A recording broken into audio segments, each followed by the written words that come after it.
really normal, so stressed out, so I might forget how to read. Okay. Guys, I'm up here and I've been up here for a long time. Guys, keep it down for a minute because Sarah here has a little bit of stage fright. Can you guys give her some love to say it's okay to be up here? Right?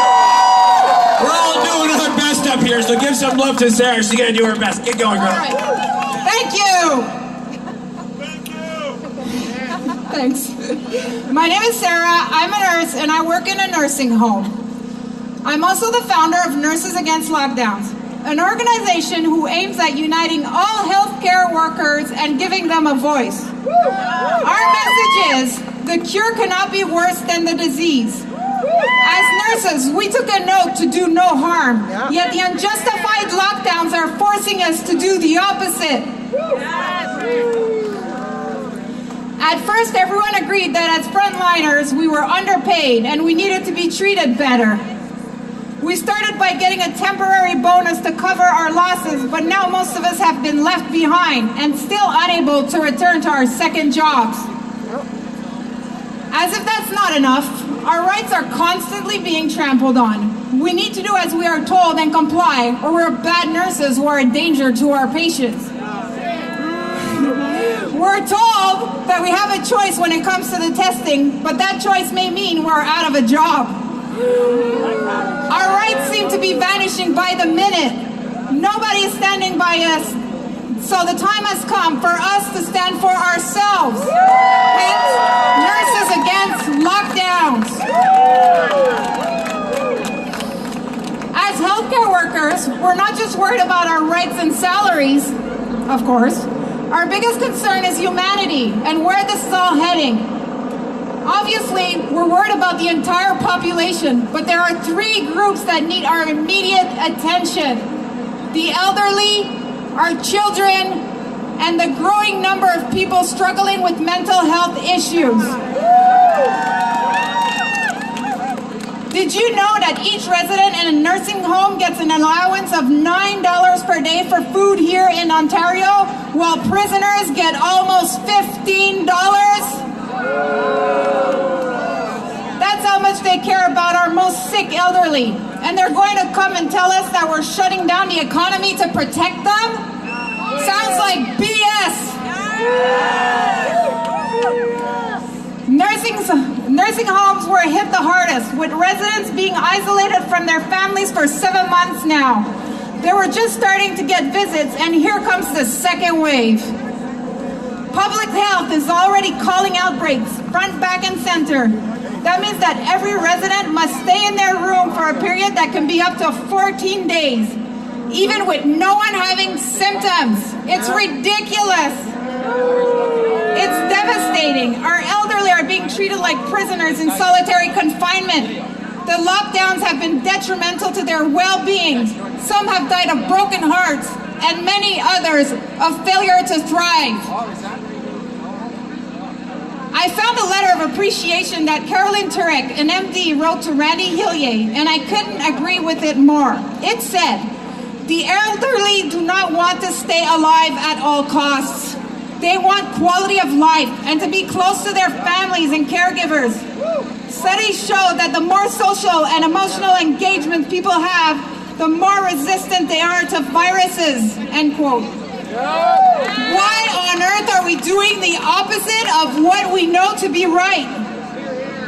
It's becoming increasingly clear that there's a big hidden agenda.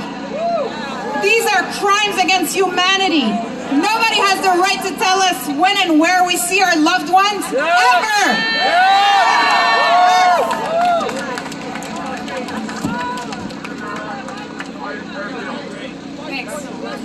Our second group of concern are the children, our beautiful children.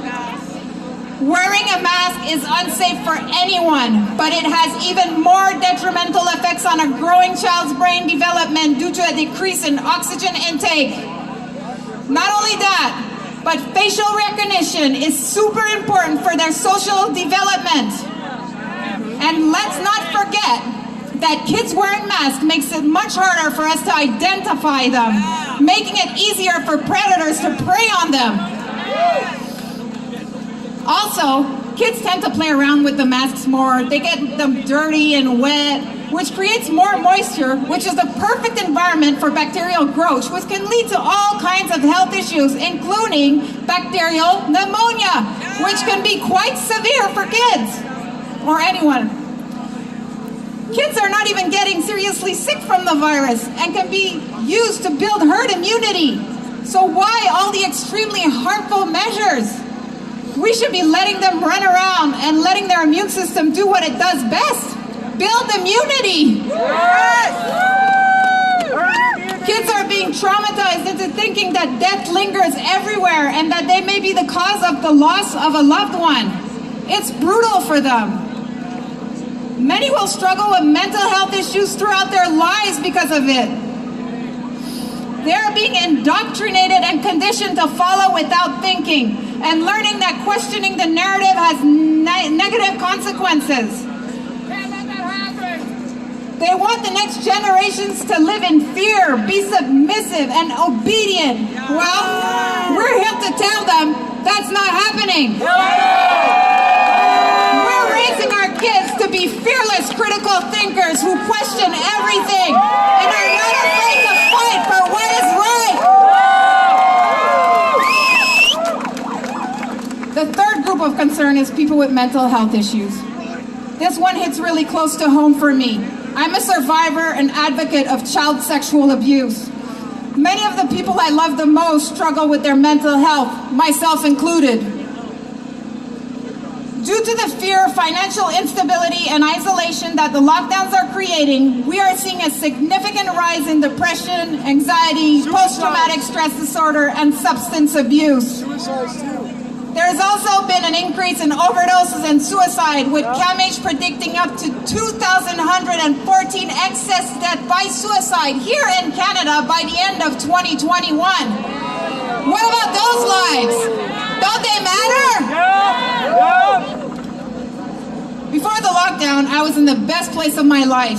I'd been completely sober for a few years, had lost 60 pounds due to switching my bad addiction to going to the gym and taking good care of myself. I got help from the Gatehouse, a safe place for adult survivors of child sexual abuse. Their programs helped me so much that I became a facilitator there and even started my own organization called Lighting Up Dark Corners to empower survivors. I felt unstoppable until the pandemic hit. I have complex post-traumatic stress disorder, and some of my biggest triggers are control and oppression. I've been continuously triggered and hyper-alert ever since this all started. It's been exhausting, and without my usual stress relievers like the gym and group therapy, it's been almost impossible to control my anxiety. I could have given into my rage and drowned it with alcohol since all the liquor stores stayed open. But that would have meant that they would have won. I couldn't let it happen. That's when I decided to channel my rage towards something positive and speak out.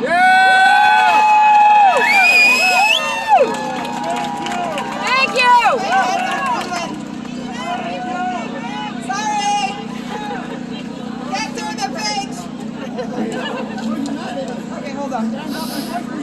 If someone as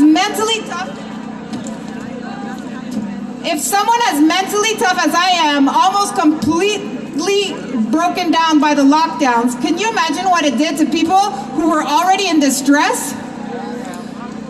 You don't have to be a rocket scientist to figure out that the lockdowns do a lot more harm than they do good. We now know so much more than we did back in March, and with all that we know now, it would make no sense to shut down again. So why is the establishment continuously talking about even stricter lockdowns? We've had several treatments available, yet doctors are not allowed to prescribe them. Dr. Sebi once said, quote, "A society that keeps cures a secret so that they can continue to sell medication for huge profit is not a real society, but a huge mental asylum." And that's exactly where we are. So what do we do about it? We don't comply. We unite. We